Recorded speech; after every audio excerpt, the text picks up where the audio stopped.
In the grand library of our lives, each of us is the sole author and archivist. This is not a place of quiet dust and forgotten stories. It is a living, breathing cathedral of the self. Every thought, every choice, every heartbeat is a word inscribed upon its pages. The shelves stretch into infinity, holding volumes bound in the varied textures of our experiences, the smooth, unmarked leather of youth, the weathered, sturdy cloth of maturity, and the gilded, ornate spines of our greatest triumphs. This library is your personal history, written in a language only you can truly understand. Each volume represents a different era, a different version of ourselves. Here is the slim, brightly colored picture book of childhood filled with simple joys and wide-eyed wonder. Next to it, the angsty, ink-blotted journal of our teenage years, its pages heavy with rebellion and discovery.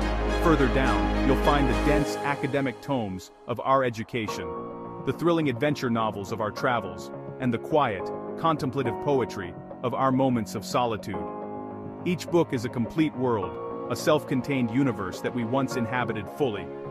We write these stories day by day, page by page. The ink is our intention, our will. The paper is the unyielding passage of time. Some days the words flow like a river, sentences forming with effortless grace as we navigate our routines and passions.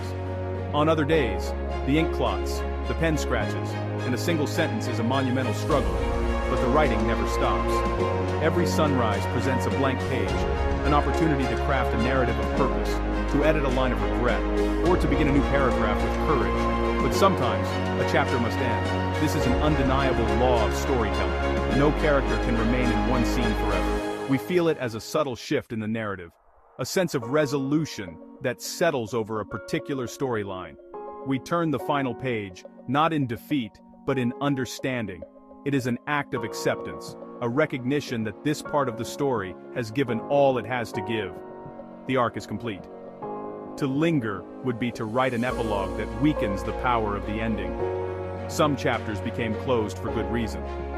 They were stories of pain that taught us resilience. They were tales of naivete that taught us wisdom. They were narratives of loss that taught us the true value of what remains. We don't burn these books. We archive them. We place them on the shelf with reverence, for even the most difficult chapters contain essential truths. The lessons are the bookmarks we carry forward, the distilled wisdom that informs every future word we will write. These endings are not failures, they are foundations. And so, with the quiet confidence of an author who knows their craft, we reach for a new volume. The pages are blank, crisp, and filled with the scent of possibility. There is no fear, only anticipation. The library is vast, and there are countless stories yet to be written. The pen is in your hand.